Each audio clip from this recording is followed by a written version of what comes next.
여담야사 방문해주셔서 감사합니다. 오늘도 재미있는 이야기 들려드릴게요. 구독, 좋아요 잊지 마시고요.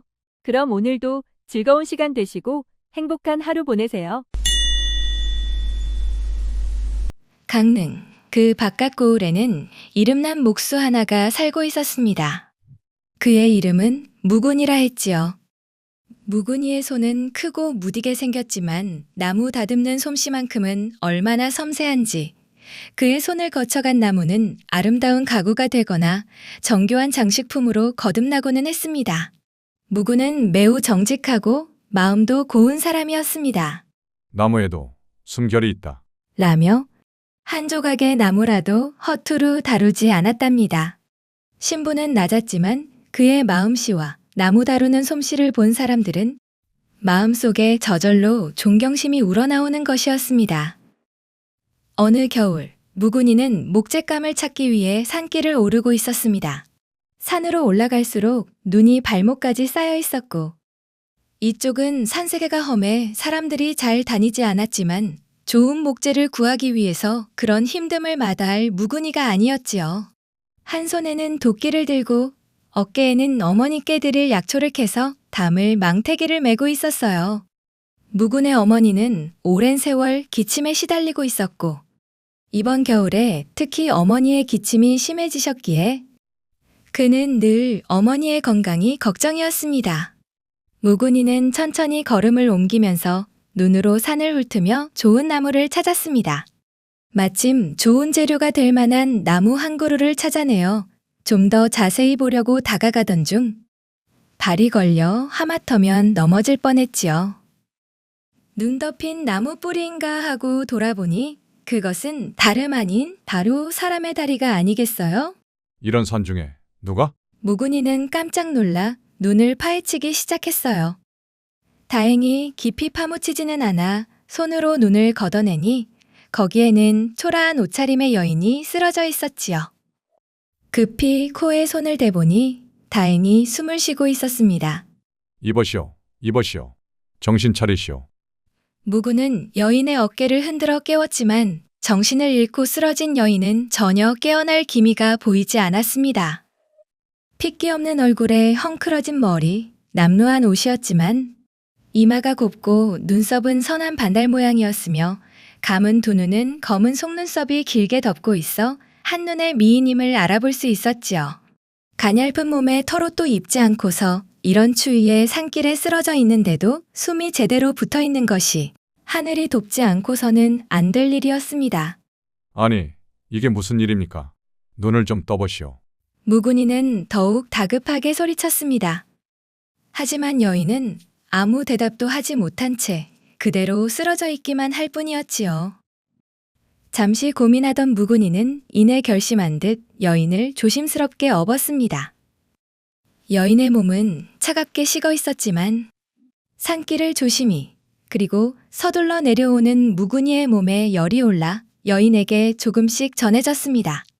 올라올 때는 천천히 둘러보면서 오느라 꽤 먼 길을 왔던 탓인지 집까지 되돌아가는 길은 생각보다 멀었습니다. 그리고 좋은 목재를 구하려고 일부러 산세가 험한 길을 택해서 왔기 때문에 내려가는 길은 쉽지 않았지요. 그러나 무군이의 마음에는 여인을 살려야 한다는 책임감이 생겨나고 있었습니다. 마을로 내려오자 아이들이 신기한 눈빛으로 쳐다보았습니다. 추운 날씨에도 무군이는 땀범벅이 되어 급 한 걸음을 걷고 있었지요. 묵은 아재, 근데 등에 업은 사람 누구예요? 무군이는 대답할 겨를도 없이 집을 향해 뛰어갔습니다. 그것을 본 마을 사람들도 수군거렸어요. 무군이가 누구를 데려온 겐가? 설마 보쌈을 해온 게야? 무군이가? 어디서 각시를 구해왔다고? 무군이는 서둘러 여인을 방 안에 눕히고 따뜻한 물을 끓여 입에 흘려 넣어 주었습니다. 아랫목에 누워있던 그의 어머니는 깜짝 놀라 일어나서 물었습니다. 아니, 이 여인이 누구다냐? 무군이는 조용히 대답했습니다.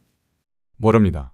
산에서 눈 속에 쓰러져 있어서 그저 살려야겠다는 생각뿐이었습니다. 그래, 잘했다. 누군지 모르겠지만 사람은 살리고 봐야지.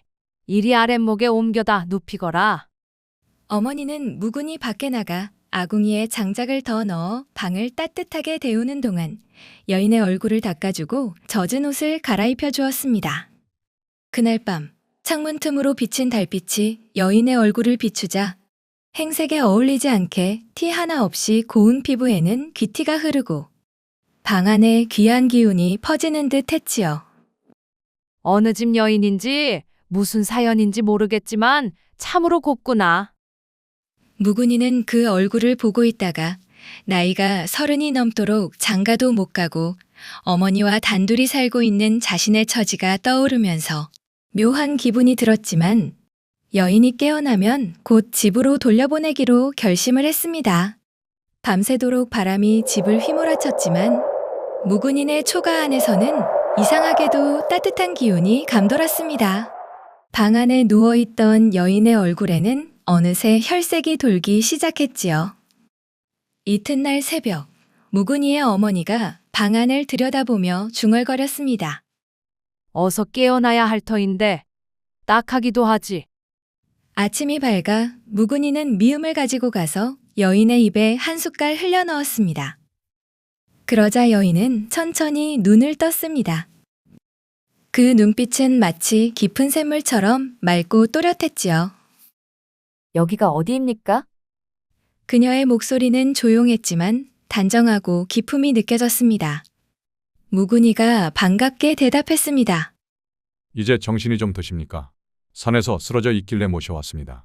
목숨이 위태로워 보여 그냥 두고 볼 수가 없었지요. 여인은 서둘러 자리에서 일어나려 했습니다. 괜찮습니다. 아직 더 누워 계셔도 됩니다. 어떤 사연인지 모르겠으나 마음 편히 가지셔도 됩니다. 여인은 아직 기운이 없는지 그대로 누우며 말했어요. 은혜를 어찌 갚아야 할지 모르겠습니다. 다만 잠시 몸을 추스르고 길을 떠나야 할 사정이 있습니다. 몸부터 낫고 봐야지요. 어쨌든 일이 깨어나서 정말 다행입니다. 그 뒤로 여인은 며칠 동안 무군이의 집에 머물게 되었습니다. 처음엔 조용히 누워만 있었지만 며칠이 지나자 몸을 일으켜 밥을 짓고 빨래를 널고 아픈 무군이의 어머니를 정성껏 돌보았습니다. 그녀의 손길이 닿는 곳마다 기운이 맑아지고 집안의 공기가 부드러워지는 듯 했답니다. 심지어 오랫동안 기침을 달고 살던 어머니의 병이 눈에 띄게 호전되었습니다. 어머니는 놀란 얼굴로 중얼거렸습니다. 이게 어찌 된 일이냐?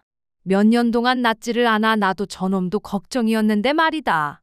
아가씨 손에 약초라도 붙어 있는 겐가? 여인은 미소 지으며 고개를 숙였습니다. 제가 하는 일이라곤 손수밥하고 물 때우는 것뿐입니다. 그 말을 들은 무군이는 씩 웃으며 말했습니다. 어머니는 아들보다는 아리따운 여인의 손길이 더 좋으신가 봅니다. 사람이 살다가 어떻게 인연을 맺게 될지 아무도 모르는 법인데 이렇게 우리 집에 오게 된 것도 인연이니 갈 때 가더라도 계시는 동안 편히 있다 가시게. 어머니도 웃으며 말했어요. 그때 무군이가 말했지요. 지금은 날도 추우니 봄이 될 때까지만이라도 우리 집에서 지내는 게 어떠시오? 어머니도 고개를 끄덕였어요. 제 목숨을 구해주신 것만 해도 감사한데 그렇게 말씀해주시니 몸둘 바를 모르겠습니다. 올해 신세를 지는 것은 참으로 송구하지만 추운 겨울 동안만 신세를 좀 지겠으니 잘 부탁드립니다. 그렇게 여인은 겨우내 무군의 집에서 지내기로 했습니다. 그런데 아가씨 이름이 무엇이오? 어떻게 부르면 되겠소? 저는 자경이라 합니다. 편히 부르세요. 그날 이후로 자경은 무군과 어머니와 한 가족처럼 지내기 시작했습니다. 무군이가 만든 나무 문짝이며 문갑, 밥상을 사러 온 이들은 자경을 보게 되었고 마을에는 무군이가 보쌈을 해온 색시와 함께 산다는 소문이 퍼지고 있었습니다. 아들이 어디서 그런 고운 색시를 데려왔대요.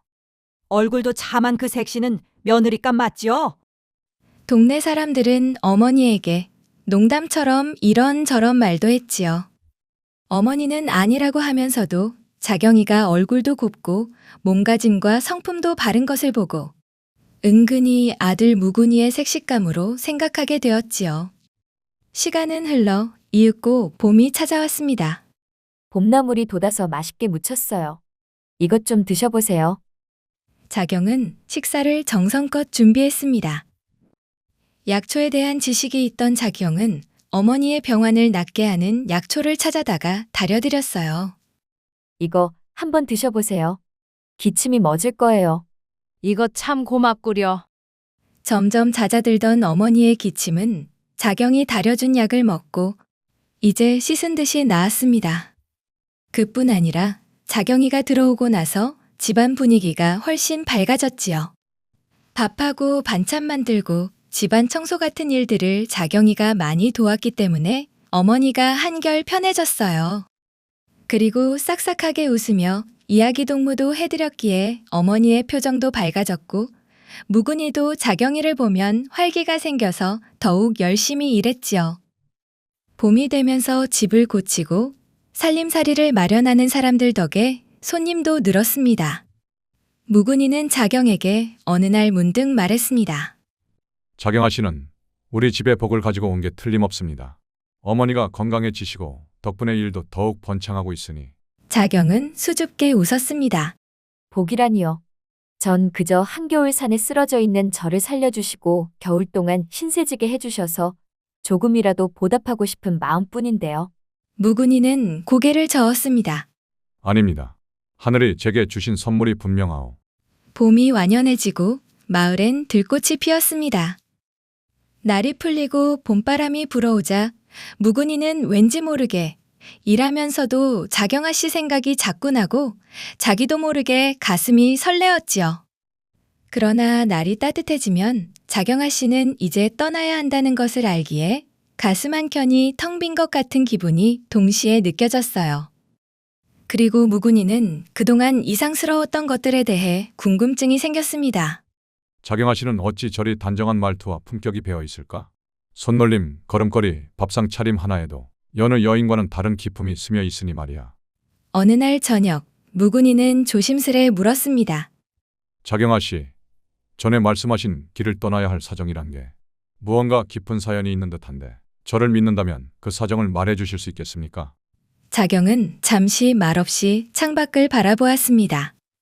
달빛이 초가처마 끝에 걸려 부드럽게 흔들렸습니다. 그녀는 천천히 입을 열었습니다. 묵은 날이 저는 사실 이 땅에 조용히 숨어 살아온 옛 고려 왕조의 후손입니다. 무근이는 그 말을 듣고 잠시 멍해졌습니다. 왕조의 후손이라고요? 자경은 고개를 끄덕였습니다.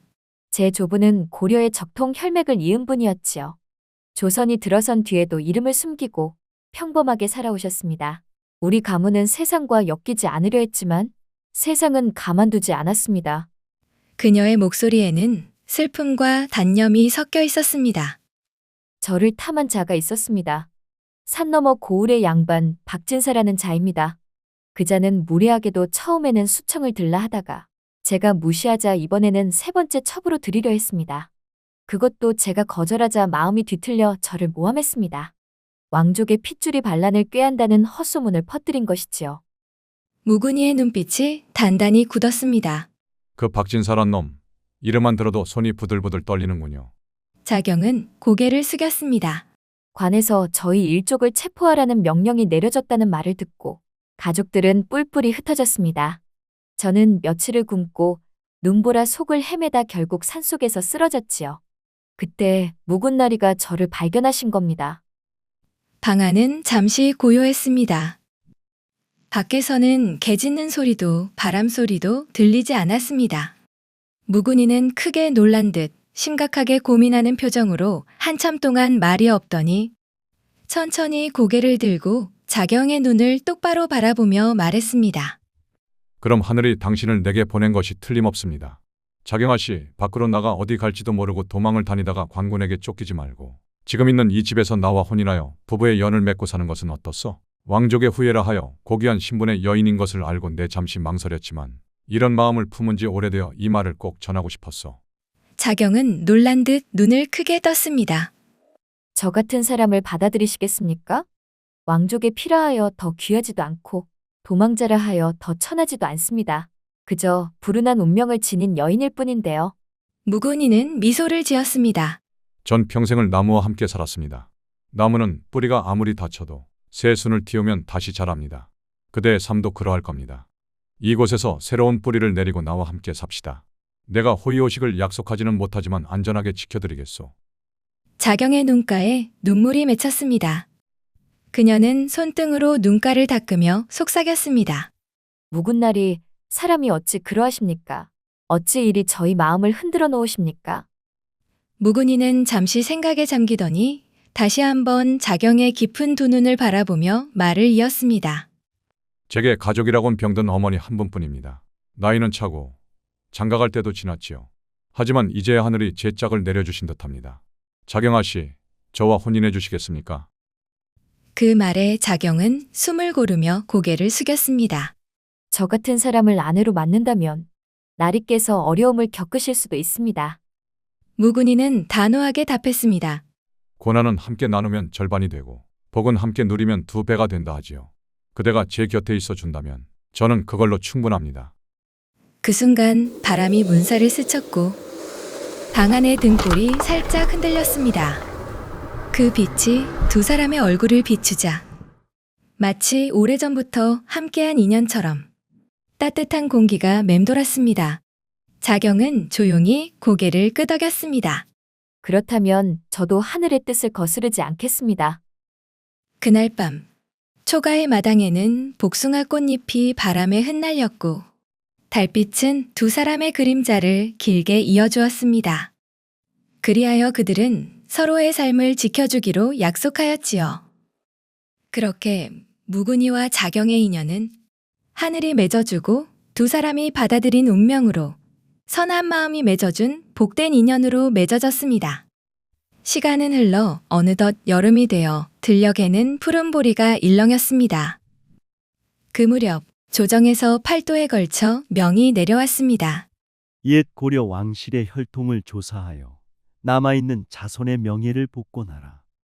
조정의 관리가 강릉으로 와서 인근 고을의 족보를 조사하던 중 고려 왕실의 족보와 일치하는 이름 하나를 발견했습니다. 관리는 그 이름을 들고 무근이의 집을 찾았습니다. 이가 자경아 씨를 찾고 있습니다만 자경은 놀란 눈빛으로 물었습니다. 예, 제가 이가 자경입니다. 어찌 제 이름을 알고 오셨습니까? 관리는 공문을 내보이며 말했습니다. 조정에서 고려의 적통을 이은 혈맥을 찾아 명예를 복권시키고 있습니다. 자경은 자신의 집안을 반역자로 거짓 고발한 박진사가 생각나 두려움이 섞인 얼굴로 서 있었습니다. 조정은 그대를 해치려는 것이 아니라 명예를 되돌려주고 신분에 맞는 생활을 할 수 있게 도우려 합니다. 관리의 말에 자경은 물론 무군, 어머니는 안도의 한숨을 내쉬었습니다.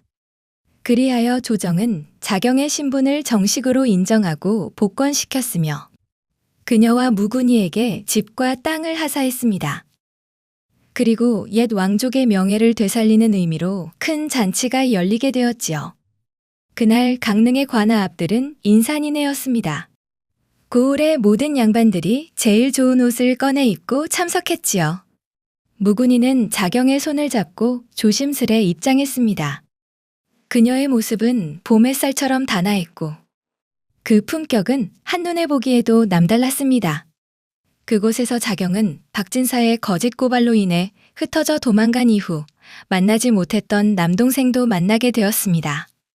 남매는 얼싸안고 기뻐서 눈물을 흘렸지요. 하지만 그 자리에는 사람들 틈에 섞여 있다가 자경을 보고 더러운 웃음을 흘리는 자가 있었습니다. 바로 박진사였습니다. 그는 여전히 탐욕과 오만함이 가득한 얼굴이었지요.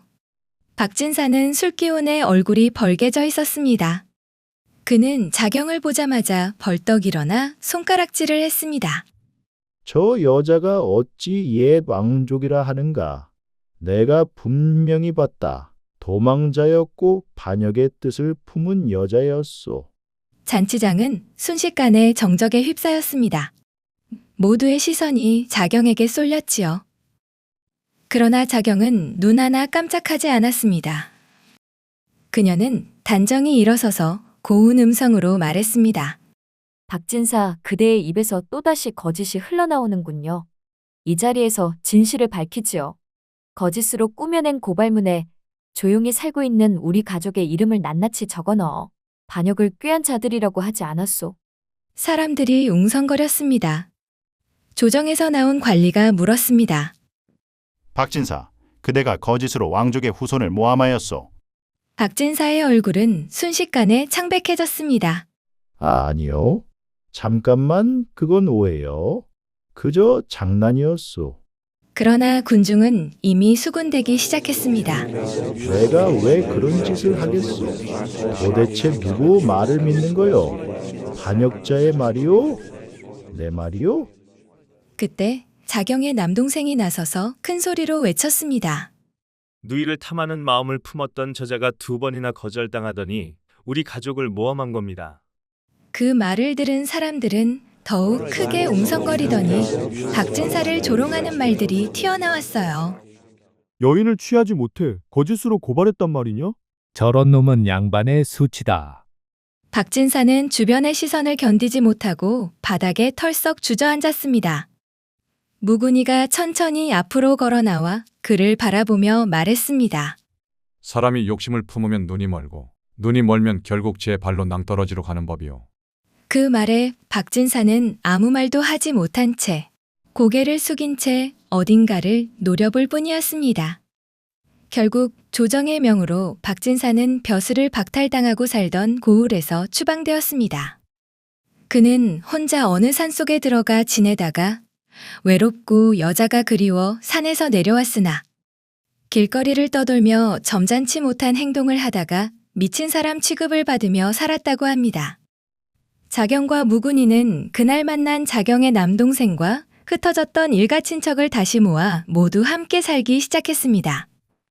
조정에서 하사한 재산을 가지고 마련한 땅을 백성들에게 소작하게 하고 소작료를 매우 낮게 책정하여 가난한 이들과 굶주린 자들을 보살폈습니다. 그리고 서당에서 부자이든 가난하든 아이들이 글을 배울 수 있도록 했습니다. 약초에 대해 잘 알고 있던 자경은 병든 자에게 약을 지어주기도 하였습니다. 무군이는 여전히 열심히 일하여 공덕장, 즉 덕으로 집을 짓는 장인이라는 칭호를 받았습니다. 무군이의 어머니는 마루 끝에 앉아 흐뭇하게 웃었습니다. 내 오래 살고 나서 이제야 알겠구나. 복이란 건 하늘에서 떨어지는 게 아니라 사람 마음에서 피어나는 거였어. 마을 사람들은 말했습니다. 무군이가 복덩이를 업어왔구나. 하늘이 우리 마을에 복을 내리셨구나. 그리하여 그 고을은 산에서 복이 내렸다 하여 매복리라 불리게 되었답니다. 이야기 들어주셔서 감사합니다. 이야기에 대한 느낌이나 궁금한 점을 댓글로 남겨주셔도 좋아요. 항상 좋은 하루 보내시고 건강하세요.